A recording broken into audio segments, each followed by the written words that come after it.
Muy buenos días, tardes, noches, de acuerdo a la hora que veas el video. El Ministerio de Enseñanza, a través del Instituto Bíblico de Tierra Deseable, le da la bienvenida a esta clase. Estamos estudiando este tema de escatología, un tema muy interesante, y la vez pasada vimos los puntos que vamos a tratar y hablábamos de qué importante. La escatología es supremamente importante, pues porque nos habla de la segunda venida del Señor, pero pues hay muchas teorías y hay mucha información y desinformación que desafortunadamente la gente se queda más con eso. Y bueno, nosotros vamos a ver todos estos puntos de vista, vamos a mirar si es que la gente está errada, que el que cree o no cree, que si viene antes, después, que bueno, todo eso es lo que vamos a estudiar.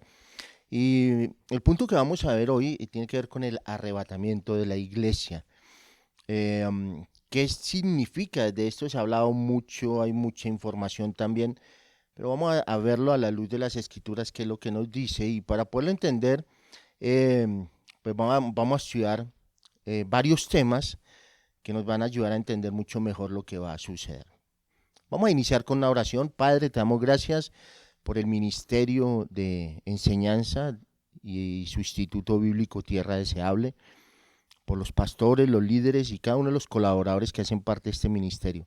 Bendecimos, Señor, la iglesia, y te pedimos que a través de estas enseñanzas y a través de la palabra tuya podamos, Señor, entender, Señor, lo que tú tienes para nuestras vidas. En este tema tan importante, que tratemos de dar luz, Señor, y tener claro algunos aspectos, Señor, y no debatir y entrar en conflictos y en divisiones por algo, Señor, que finalmente sabemos que tú vas a venir por segunda vez, y lo que va a suceder está en las escrituras. Antes, después o como sea, no es lo más importante. Lo más importante es que tú vienes de nuevo por nosotros. Gracias te damos, Señor, en nombre de Jesús. Amén y amén. Ok, entonces, lo primero que vamos a mirar es quiénes conforman la iglesia. La iglesia, ¿qué es la iglesia? La eclesía. Eclesía es la palabra iglesia. Eclesía significa salir fuera, salir del mundo, salir. Eso significa eclesía, la iglesia. Y la iglesia, pues no son los lugares, los templos, los grandes edificios, todo eso que la gente cree que la iglesia es. Pero realmente esa no es la iglesia. La iglesia está conformada por personas, porque el mismo Pablo, cuando habla de la iglesia, dice que él hace una analogía con el cuerpo y dice que no es una organización, sino dice que es un organismo vivo. Así que la iglesia, pues son todos aquellos que aceptaron a Jesús como su Señor y Salvador, que reconocieron sus pecados, que confesaron sus pecados, que hubo un cambio y una transformación en su vida, es decir, nacieron de nuevo. Juan capítulo 3, ahí está la historia de Nicodemo. Es necesario nacer de nuevo, ¿no? Entonces, eso es la iglesia. No es todo el que viene a un recinto que hace parte de la iglesia, ¿no? La iglesia son hombres y mujeres que han aceptado a Jesús como su Señor y Salvador, que han confesado sus pecados, que se han arrepentido y que ha habido un cambio, una transformación, que han nacido de nuevo. No tiene que ver ni con la raza, no tiene que ver con la nacionalidad, no tiene que ver con el estrato económico, no tiene que ver con religiones, nada de eso. Básicamente es que hayan nacido de nuevo. Juan 3:5, y respondiendo Jesús dijo, de cierto te digo, que el que no naciere de nuevo no puede ver el reino de Dios. Así que es necesario que, como el Señor le dijo a Nicodemo, nacer de nuevo. Entonces, que no, que es que yo soy judío. Bueno, pues nada tiene que ver. Si eres judío tienes que nacer de nuevo.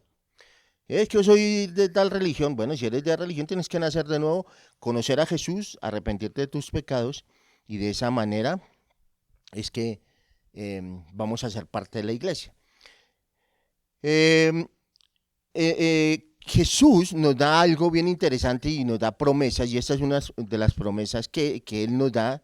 ¿Y qué fue lo que Él prometió cuando partió? Porque Jesús vino, cumplió un propósito, su muerte en la cruz tenía un propósito, y ese propósito se cumplió, pero ahí no terminó todo, ahí inicia todo, porque Jesús nos deja algo, nos da una esperanza viva. Y en Juan 14, del 1 al 3, en la nueva traducción viviente, dice lo mismo, lo siguiente: no se angustien, confíen en Dios y confíen también en mí. Dese cuenta que el no angustiarse es parte importante, pero que nuestra confianza tiene que estar en Dios y en Jesús, no en un líder, no en un pastor, no en una denominación, no en una iglesia, sino en Dios y en el Señor. Dice: en el hogar de mi padre hay muchas viviendas, y si no fuera así, ya lo habría dicho a ustedes.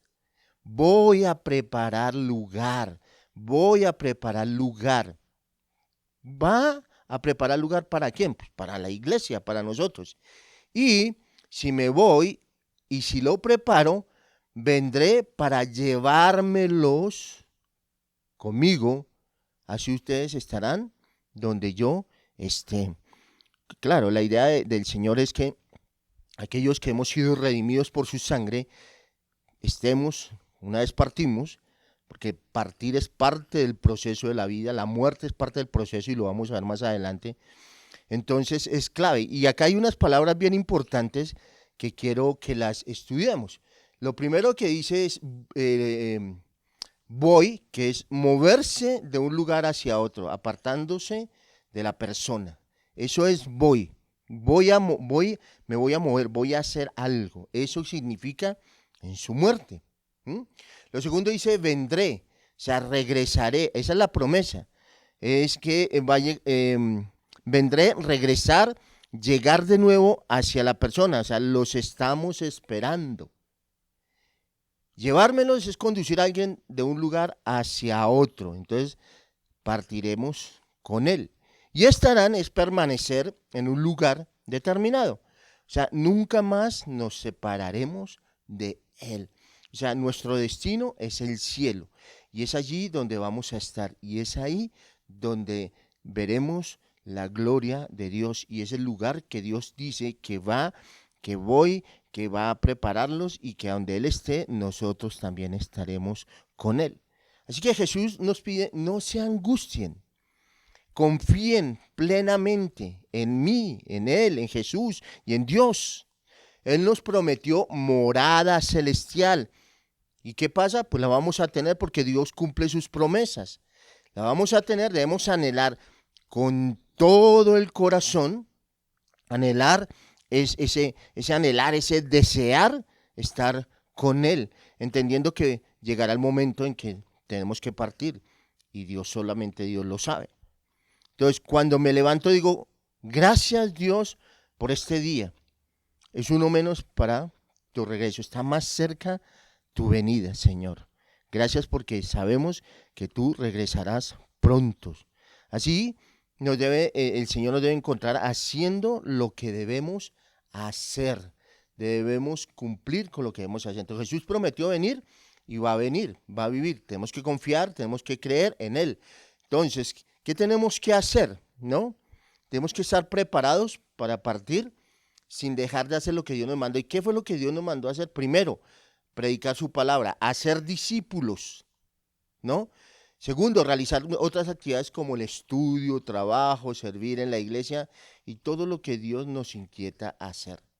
Así que es a través del Maestro, el Espíritu Santo, el que nos da la luz del entendimiento para entender la, la palabra revelada. Es a través de él. Entonces, predicar el Evangelio, hacer nuevos discípulos, cumplir con nuestra tarea, estudiar, trabajar, servir en la iglesia y bueno, lo que el Señor ponga en cada uno de nuestros corazones. Además, tenemos que tener hogar, tenemos que tener familia, tener hijos, levantarlos en el temor del Señor y todo hecho. Entonces, esa es parte importante de lo que debemos hacer. Ahora, hay mucha información acerca de qué va a pasar, qué va a suceder, y hay muchas señales que están en las Escrituras acerca de lo que va a pasar. ¿Qué señales veremos antes del arrebatamiento? El arrebatamiento es algo que va a suceder, que Dios vendrá por su iglesia y lo vamos a ver más adelante. El Señor nos va a enseñar acerca del tema, pero quiero que nos enfoquemos en qué señales antes del arrebatamiento van a suceder. Una de las primeras señales es falsos profetas y falsos maestros. En Mateo 24, 3 al 5 Dice, y estando sentado en el monte de los olivos, está hablando de Jesús, los discípulos se le acercaron aparte diciendo, dinos, ¿cuándo serán estas cosas y qué señales habrá de tu venida y del fin del siglo? Respondiendo Jesús les dijo, mirad que nadie os engañe, porque vendrán muchos en mi nombre diciendo, yo soy el Cristo, y a muchos que engañarán, engañar, hacer creer que algo falso es verdadero. Eso significa la palabra engañar. Entonces, hay mucha gente que están caminando por lugares que no son conforme a las escrituras, pero que han creído porque fueron que engañados, los engañaron y creen en una mentira y ellos están completamente seguros de que esa es la verdad. Entonces, vamos a ser engañados y la palabra falso, que es fingido, contrario a la verdad, imitadores de algo auténtico. Algo importante acá es que siempre ellos van a usar mucha Biblia, muchas cosas, casi el 90%, pero el 10% es mentira. Y es ahí donde logran engañar a la gente. Entonces, engañar algo falso, un falso evangelio, falsos maestros, falsos creyentes, ¿m? Y tiene que ver con fingir, con imitar algo que no es real. Y hay muchas sectas, hay muchas religiones falsas que deforman el cristianismo, que tienen como regla general aceptar algunas enseñanzas bíblicas, rechazar otras, añadir otras nuevas doctrinas, ¿no? O sea, guiados más por hombres. Hay más de 4.000 sectas, 4.000 sectas y religiones en el mundo. Y vamos a revisar algunas de ellas. Entonces, deformar el cristianismo es un punto de ellos. Rechazar, ¿cierto?, las verdaderas enseñanzas. Entonces, la regla de ellos en general es aceptar algunas, no todas, algunas. Rechazan otras y añaden nuevas doctrinas. Y hay muchos de estos pues, que son muy conocidos y que vamos a verlos aquí así muy rápidamente. No nos vamos a enfocar tanto en ellos, pero sí queremos que los conozcan. Primera secta o una religión falsa están los mormones. Es una religión fundada por José Smith en el año 830 en la ciudad de Palmira, Nueva York. Ellos estudian por encima de la escritura está el libro del Mormón, que es algo que Dios le dio a él según en una revelación ahí, ¿no? Y que para ellos está por encima de la escritura. Y en ese libro del Mormón hay doctrinas, convenios, la perla del gran precio, la tienen ahí. Ellos son muy fáciles de seducir a la gente, ¿no? De ayudar, de apoyar. Entonces, es conocida como la iglesia de los santos de los últimos días.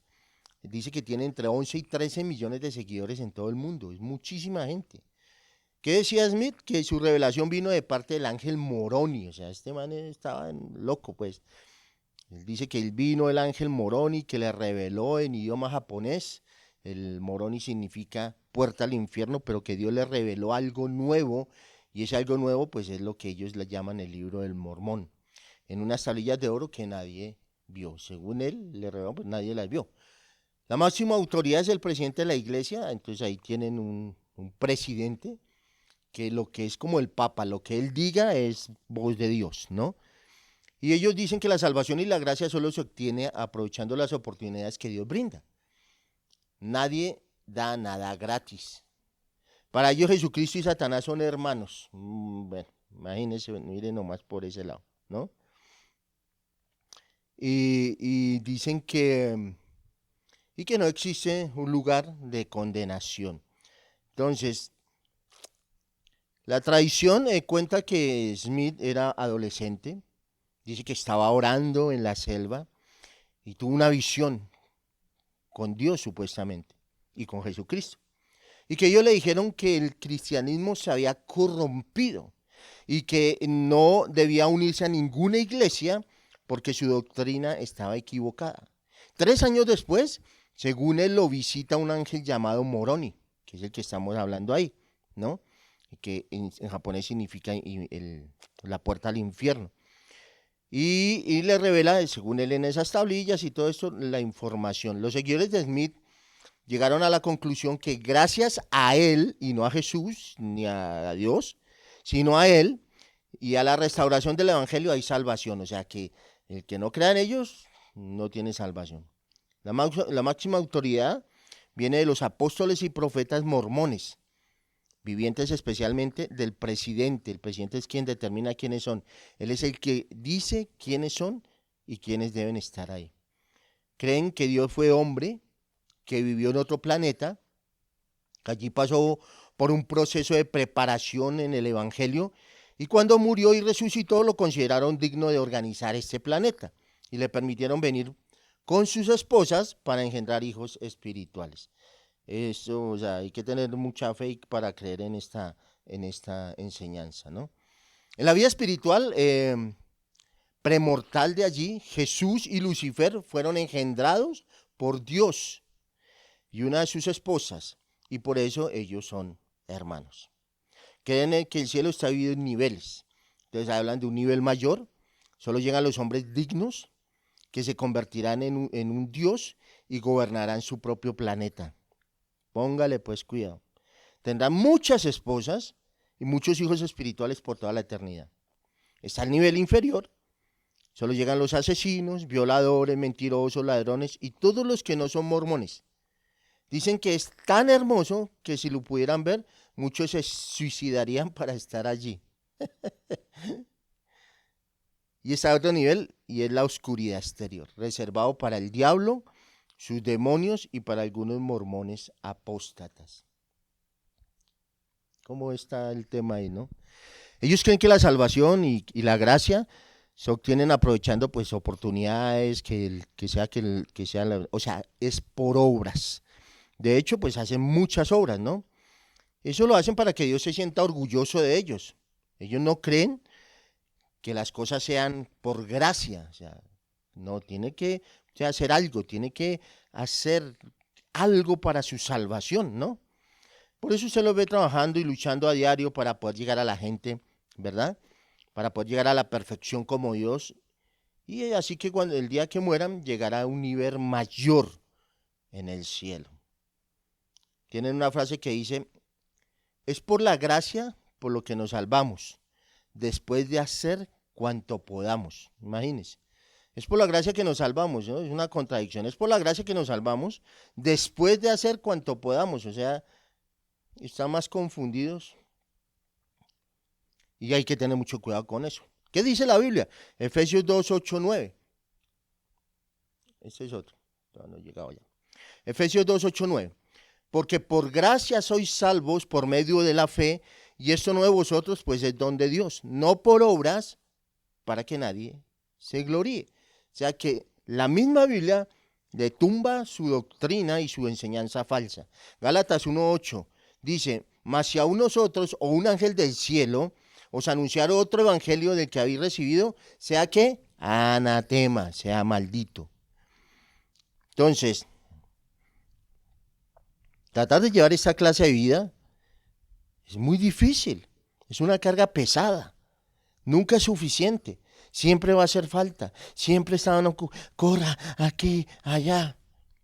Y ahí los ve uno para un lado, para el otro, haciendo buenas obras, buscando, pero están totalmente perdidos. Qué tristeza. Los otros son los Testigos de Jehová, fundada por Charles Taze Russell en el 1878. La Biblia, traducción de los Nuevos Mundos de las Santas Escrituras, y el libro El Atalaya hacen parte de lo que ellos hacen. Tiene más de 20 millones de seguidores en el mundo. Dicen que Russell a los 27 años, con escasos conocimientos teológicos, comenzó a imprimir la revista conocida como Atalaya, ¿no?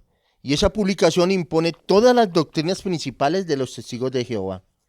Según ellos, nadie puede leer la Biblia sin la ayuda de la atalaya, porque lo conducirían a la oscuridad espiritual. Entonces tienen mucha gente, sus creencias están basadas en su Biblia, su propia Biblia, la cual pues tiene muchos versículos alterados. Para ellos Jesús no es Dios, ¿no? Creen que Jesús es un ser creado, pero pues, como es creado, pues no es Dios, ¿no? Porque es un ser creado. Piensan que solo 144,000 israelitas espirituales serán salvos, los otros se quedarán en la tierra. y tienen esta serie de errores. Él enseñó que la gran pirámide de Egipto había sido diseñada y colocada por Dios allí, como un segundo testigo a la par de la Biblia. Según él, las medidas que tenían los pasadizos de las pirámides marcaban la fecha del fin del mundo, 1914, lo cual nunca llegó a suceder. Sus enseñanzas están basadas en la traducción del Nuevo Mundo de las Santas Escrituras, su Biblia, una traducción anónima, la cual tiene cantidad de alteraciones adaptados a lo que ellos creen y a lo que ellos piensan. En el Nuevo Testamento cambiaron la palabra Jesucristo o Jesús por Jehová y la palabra adoración la eliminan de todos los versículos cuando se refiere a Jesucristo. Ellos como no lo consideran Dios, sino un ser creado, pues no sé, según ellos no se puede alabar y cambiaron y alteraron todo. Dicen que Jesucristo que resucitó solamente en espíritu y que su cuerpo Dios lo descompuso en gases. ¿Creen que el Espíritu Santo es una fuerza creadora de Dios, como la electricidad? ¿Creen que los muertos están durmiendo y sus almas están allí? ¿Creen que la segunda venida de Jesús ocurrió en 1914 de manera invisible y que desde ese momento comenzó el reinado milenial? ¿Creen que el espíritu del hombre habita en la sangre? Por eso rechazan las transfusiones. Aunque la vida de su ser querido esté en peligro, ellos no van a aceptar una transfusión de sangre. ¿Creen que Dios solo escogerá a 144,000 israelitas? No más, espirituales según ellos. Ellos lo llaman las otras ovejas. Dice que no forman parte del nuevo pacto, que Cristo no es un mediador, que no son hijos de Dios, sino solamente amigos, que no tienen ninguna esperanza de vivir con Cristo y reinar con Él, que no van a ser resucitados perfectos, sino pecadores que deben seguir trabajando por 1000 años para lograrlo. Creen que la salvación se consigue a través de las obras, por eso usted los ve que trabajan arduamente compartiendo el evangelio puerta a puerta, hoy en día se paran en todo lugar, y si ellos entre más logren más, así es como se gana la salvación, por eso es que trabajan tanto. ¿Creen que los que no formamos parte de esa congregación, cuando partimos, dejamos de existir? ¿Creen que habrá una guerra entre el bien y el mal, llamada Armagedón? ¿Creen en el fin del mundo? Y lo han profetizado en diferentes años, en el 14, en 1918, en 1925, en 1940, en 1974, en 1975, en 1994. Pues todas cerraron porque ninguna se cumplió. ¿Creen que el infierno es un lugar de castigo? ¿Tienen la habilidad en el manejo doctrinal que enseñan? Y se saben de memoria todo lo que van a decir, es algo increíble. O sea, si tú no estás formado y si no tienes los argumentos bíblicos para debatir con estos, vas a terminar en el salón del reino, muy fácil, se lo van a jalar. Hay que estar muy preparados para hablar con ellos, para debatir, porque todos lo saben de memoria, tienen los versículos claves, pero todos los versículos están fuera del contexto. Es muy difícil compartir con ellos la palabra. Son herméticos, y tienen prohibido tener amistades con gente de otras congregaciones. Ahora, pues tenemos que compartir el evangelio, ¿no? Cuando tengamos la oportunidad. Yo he tenido la oportunidad de hablar con algunos de ellos, pero no ha sido fácil, o sea, son muy duros, muy difíciles. Romanos 1:16 dice que el evangelio es poder de Dios para salvación a todo aquel que cree.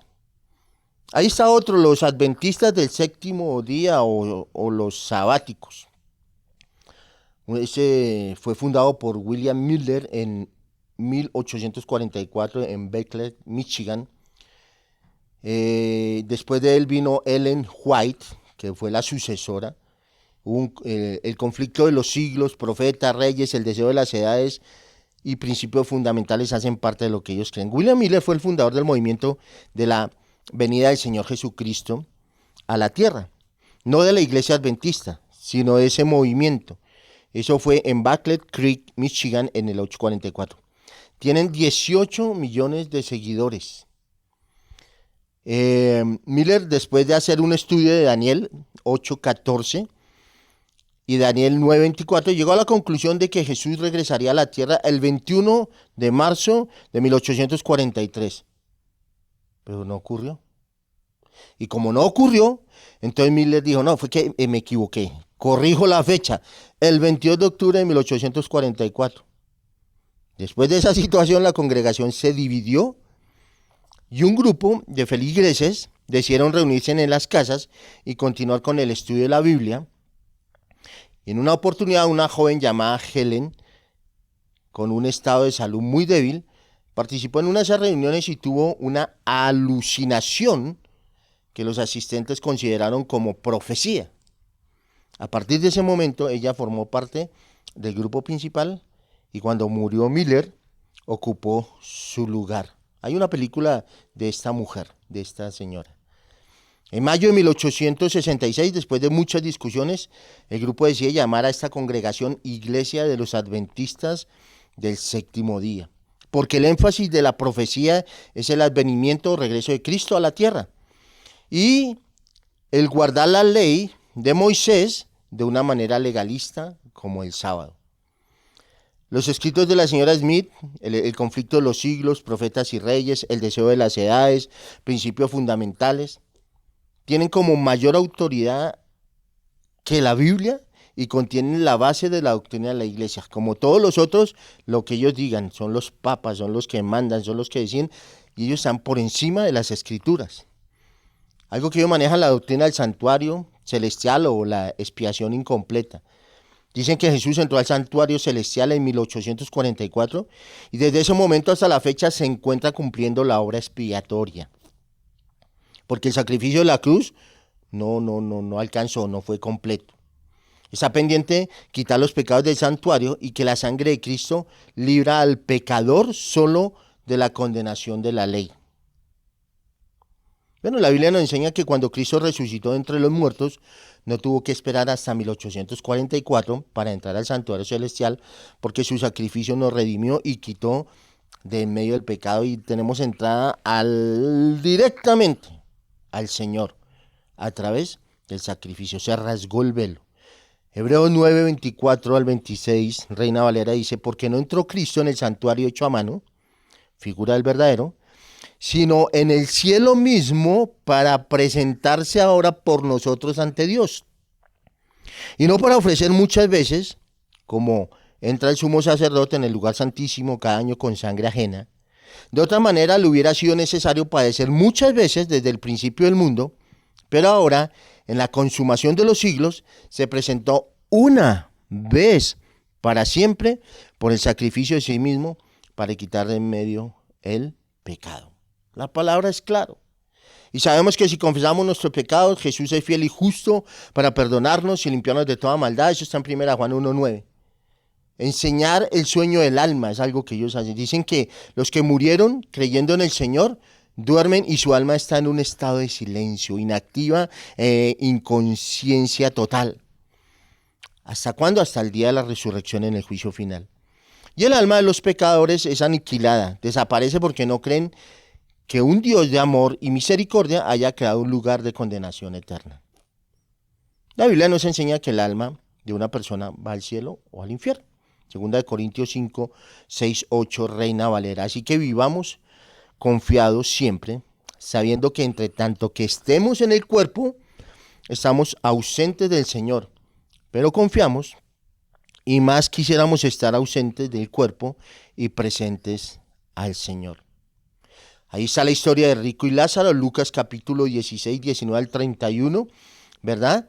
Entonces, ahí vemos la historia de estos dos que murieron y cómo Lázaro, viendo a Abraham, le dice, ten misericordia de mí y envía a Lázaro para que moje la punta de su dedo en agua y refresque mi lengua porque estoy atormentado en estas llamas.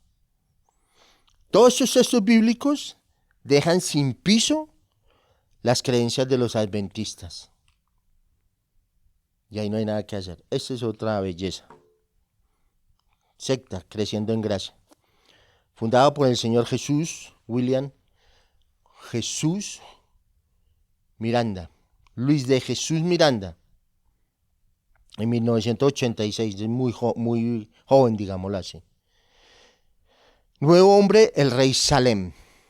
Ok, ¿quién es este señor? José Luis Miranda. En el 86 en Puerto Rico, quien decía que era Jesucristo hombre, él decía que él era Jesucristo, era más loco todavía. Enseñó que el pecado ya no existe porque el diablo fue destruido. Bueno, ¿qué dice la Biblia? Primera de Pedro 5:8, sed sobrios y velad, porque vuestro adversario el diablo, como león rugiente, anda alrededor buscando a quien devorar. Tal vez él nunca leyó este texto, y de hecho si lo leyó no lo va a enseñar, porque tumba todo lo que él enseña. Entonces recordemos que el diablo fue vencido en la cruz del Calvario, y al final de los tiempos será encadenado y enviado a un lugar de tormento. Ellos enseñan la doctrina de los dos cimientos, que viene de Caín y de Set, hijos de Adán. Los descendientes de Caín son pecadores y están condenados. Los descendientes de Set son personas santas predestinadas para la salvación. Es que eso es la locura. Enseñan que la gente debía seguir las instrucciones del apóstol Pablo y no las de Jesucristo. O sea, que Pablo era el papa, pues Pablo está por encima de las escrituras. No, y Pablo nunca enseñó eso. Profetizó que la transformación de la iglesia, lo que nosotros conocemos como el arrebatamiento y la destrucción del Vaticano, sería el 30 de junio del 2012. Murió sin verlo el 16 de noviembre del 2013. Era un hombre drogadicto, era un hombre con una cantidad de cosas que hacía tremendas. Después de su muerte, su viuda le cambió el nombre a la secta y ahora se llama Rey Salem, donde enseña que ahora ella es Cristo Lisbeth, la esposa de Dios, madre de Melquisedec, y que fue enviada para traer vida eterna, que Dios prometió a los que aman la verdad y la luz. O sea, esta se potenció más que el otro, ¿no? Y que dice que Dios es uno y que desde el principio creó al varón y a la hembra a la imagen y semejanza de él y de su esposa que es ella, ¿no? Lisbeth. Dice que la única que tiene poder para evitar que las personas mueran y solo le ocurrirá a los que no estén con ella, porque ella es el gran yo soy. ¡Wow! Y no hay ningún otro Dios fuera de Melquisedec, Lisbeth. Dice que el Padre no puede engendrar hijos espirituales, que solo a través de ella llegan y que los judíos y los hombres, por ser machistas, no pueden recibir a Cristo mujer y van a perder la oportunidad de conocer la verdad revelada. Dice que la salvación viene a través de ella es la salvadora y mediadora ante Dios. Wow, o sea, esta sí le quitó el puesto a Jesús, ¿qué tal? Sus seguidores muestran su apoyo tatuándose en el 666 porque dicen que es un número de prosperidad y sabiduría y las 3 S que significan salvo, siempre salvo. Parte de sus canciones dicen, habla Lisbeth, el pueblo presta atención, mi mente se transformó, tú eres el galardón, la herencia, disfrutamos la herencia, somos hijos legítimos del rey y la reina. Tu evangelio eterno me enseña a saber que Dios en dos, en uno, el rey Melquisedec y la reina Lisbeth. Amén, aleluya, Melquisedec, Lisbeth. No, eso es una locura. Yo no entiendo cómo la gente sigue a esta gente. ¿Qué dice la palabra? Cuando rendimos adoración y alabanza a otros dioses. Éxodo 20, el 1, 3, 5 dice, no tendrás dioses ajenos delante de mí, no te harás imagen de ninguna semejanza a lo que está en el cielo, ni abajo en la tierra, ni en las aguas debajo de la tierra, no te rendirás a ellas, ni las honrarás, porque yo soy Jehová, tu Dios fuerte, celoso, que visito la maldad de los padres sobre los hijos hasta la 3ª y 4ª generación, de los que, ¿qué? De los que me aborrecen. Esta gente aborrece a Dios y va a ser visitada, y su generación va a ser visitada, porque aborrecen a Dios, van en contra, se creen Dios. Deuteronomio 6, 4, 5 dice, oye, oh Israel, Jehová nuestro Dios, Jehová uno es. Llamarás a Jehová tu Dios de todo tu corazón, de toda tu alma y con todas tus fuerzas. Recordemos esa palabra. Y así hay muchos falsos maestros y falsos profetas que van desviando a la gente, conduciéndolo al infierno. Todas religiones se basan en la idolatría. Todas. Idolatran a esta mujer, idolatran al marido, ¿no? Y viven vidas totalmente llenas de pecado y de maldad, pero la gente no quiere verlo, no quiere despertar. ¿Qué dice 1 Timoteo 2:5, Reina Valera? Dice, porque solo hay un Dios y un solo mediador entre Dios y los hombres, Jesucristo hombre. No hay otro, no hay otro. La pregunta sería, ¿por qué existen falsos profetas y maestros? Bueno, porque algunos que no conocen al Dios de la Biblia y no quieren escudriñar y estudiar la palabra, pues se dejan guiar y se dejan engañar fácilmente. Otros no soportan escuchar la sana doctrina, tienen comezón de oír y les gusta todo lo que ellos les dicen, ¿no? Y, y pues claro, la palabra revela nuestro pecado, los pecados salen a la luz y eso no les gusta. Y el resto porque solo quieren un milagro, solo quieren prosperidad. Lucas 22 del 41 al 42 dice, y él se apartó de ellos a distancia como de un tiro de piedra y puesto de rodillas oró, diciendo, Padre, si quieres pasa de mí esta copa, pero que no se haga mi voluntad, sino la tuya. Esas son algunas de las sectas y que más renombradas que hay. Así que hay muchos líderes alrededor del mundo que dicen ser Jesucristo, pero cantidad. Y otros que desvían a las personas con sus enseñanzas. Y ahí está lo que la Biblia dice, lo acabamos de leer, solo hay un Dios, solo hay un Dios, solo hay un Dios y un mediador entre Dios y los hombres, ni siquiera María, es Jesús, es Dios, Jesús es el que nos redimió. Entonces, claro, la gente le queda mucho más fácil seguir porque le da pereza escudriñar, porque le da pereza estudiar, y se dejan guiar por estos hombres, y estos hombres los llevan a la locura. Entonces, hacer la voluntad de Dios. Entonces estamos viendo algunos sucesos que van a pasar. Estos son los falsos maestros. Los segundos son las catástrofes naturales, que también la escritura nos dice ahí en Lucas 21:11, y habrán grandes terremotos y en diferentes lugares hambres y pestilencia, y habrá terror y grandes señales del cielo. Vamos a mirar este versículo, habla grandes terremotos. Dice que desde 1976 hasta nuestros días se han quintuplicado los terremotos. Ahí vemos países del mundo que han sufrido en algún momento este flagelo. Ciudades enteras han desaparecido, habitantes y cantidad de personas han muerto. Los sismólogos advierten que estos terremotos están aumentando su intensidad desde 4.0 a 9.1. En el 21-21 decían eso. Y en el 21-21 ya se han registrado 135 en diferentes regiones como Albania, Turquía, Grecia, Ecuador, Indonesia, México, Chile, California, Afganistán, China, entre otras. Acá en Colombia sabemos en ese lugar de Los Santos, por allá en Bucaramanga, por el lado de Santander, que también pasa lo mismo. Así que la noticia nos informa que la Tierra está en movimiento, y los terremotos se presentan con mucha mayor intensidad, ¿no? Ahí está la información, las ciudades que han sufrido terremotos están ahí escritas, y cada vez que la Tierra sufre un terremoto se desplaza de su eje. Por eso los días se acortan, por eso vemos que los días son más, que ya llegamos hoy, ya es domingo, gracias a Dios. Si no, imagine cómo sería la vida en esta tierra. Este fenómeno hace que se presenten sequías, incendios, inundaciones, destruyen cultivos, animales, el cambio del clima del planeta. La tierra está sufriendo desde el mismo momento en que Adán y Eva pecaron.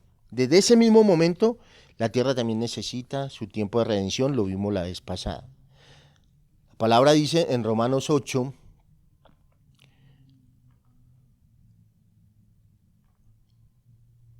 21 al 22, porque también la creación misma será libertada de la esclavitud, de corrupción, a la libertad gloriosa de los hijos de Dios.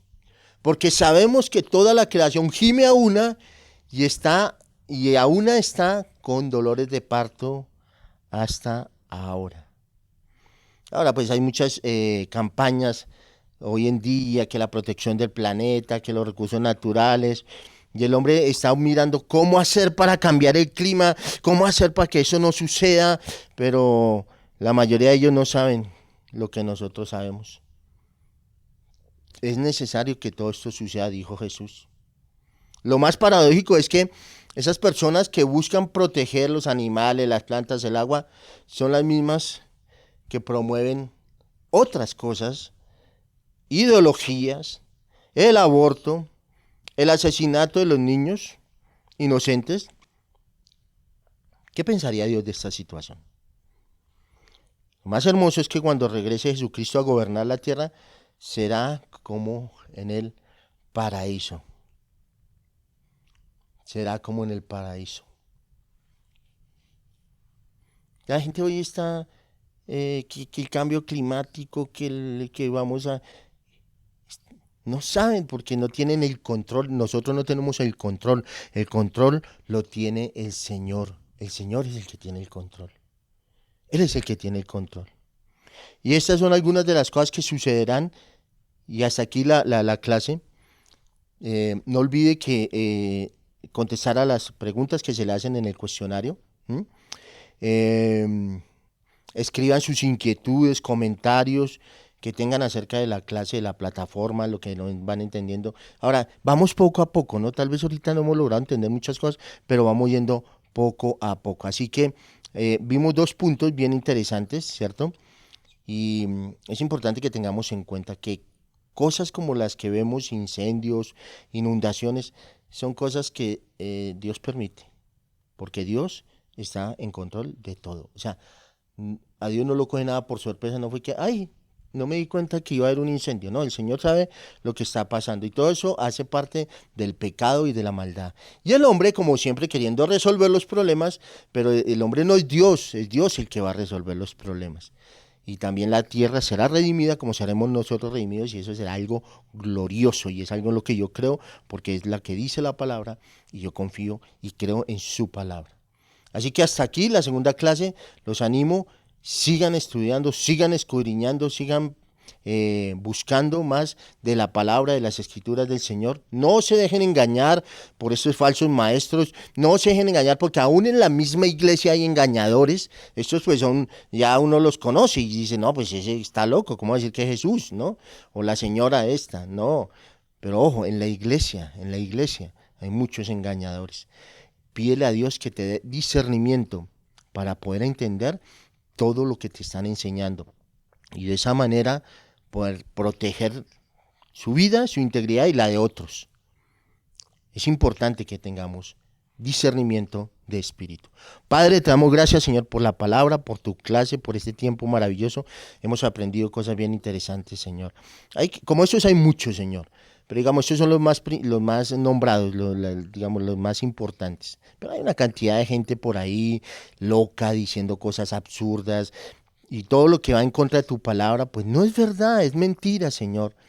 Y aunque usen la Biblia y aunque la carguen, sabemos, Señor, que han tenido la ligereza de cambiar el Evangelio, Señor.